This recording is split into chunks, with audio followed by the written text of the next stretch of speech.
Hey everybody, this is Sime, your crypto CPA from the Lone Star State here at Uphold CPA.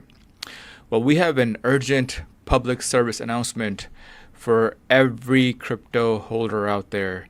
Why? Because coming January 2026, you're going to be receiving a new 1099 DA form from your centralized exchange such as Coinbase, Kraken, Gemini, Binance, Uphold, and all the others. Why? Because IRS and the Department of Treasury is trying to streamline this new form. But most of these forms will be inaccurate. And I'll get to the crust of this and why they'll be inaccurate and what you can do to fix these forms now before they hit your mailbox, before they hit your email box. And because come January 2026, you're not going to have time to fix these because you're going to have taxes due in April 2026. All right, so let's get down to it. So if you all know that most of these centralized exchanges are places where you're buying your crypto or you're liquidating or withdrawing your crypto, right?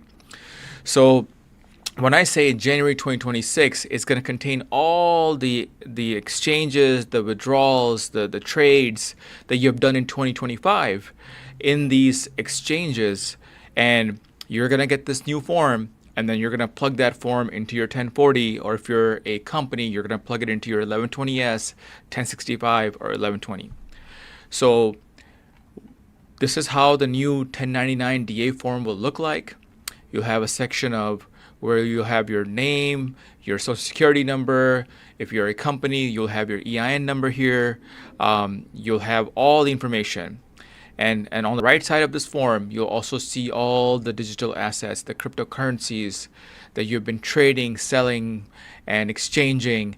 Everything that has a taxable event that's going to give you either a gain or loss will be reported here. Obviously, this is not going to cover all the DeFi transactions that you do because they don't have that information. Or they do at least, but it's not going to be on this form. And you're going to need to report that separately. But at least if you move any crypto back into the centralized exchange, you're going to get this form, and you need to make sure that this form is correct. Now, why is this most of these forms, why will these be inaccurate, as you can see from the description of the video?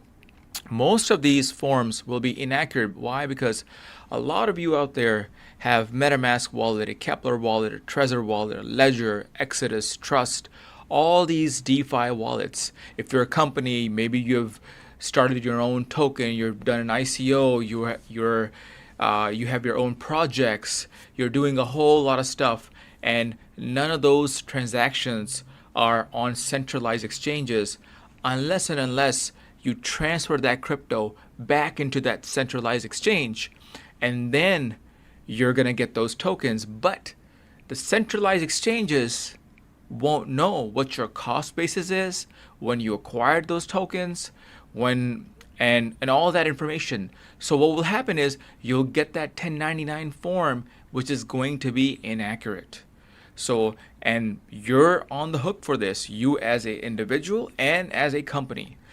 And where will you be wrong? It's going to be box 1G.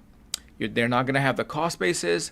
They're not going to have the actual date. So most of them, they'll be defaulted to short-term capital gains, and maybe you could have had a long-term capital gains. But the biggest one is your cost basis is going to be inaccurate.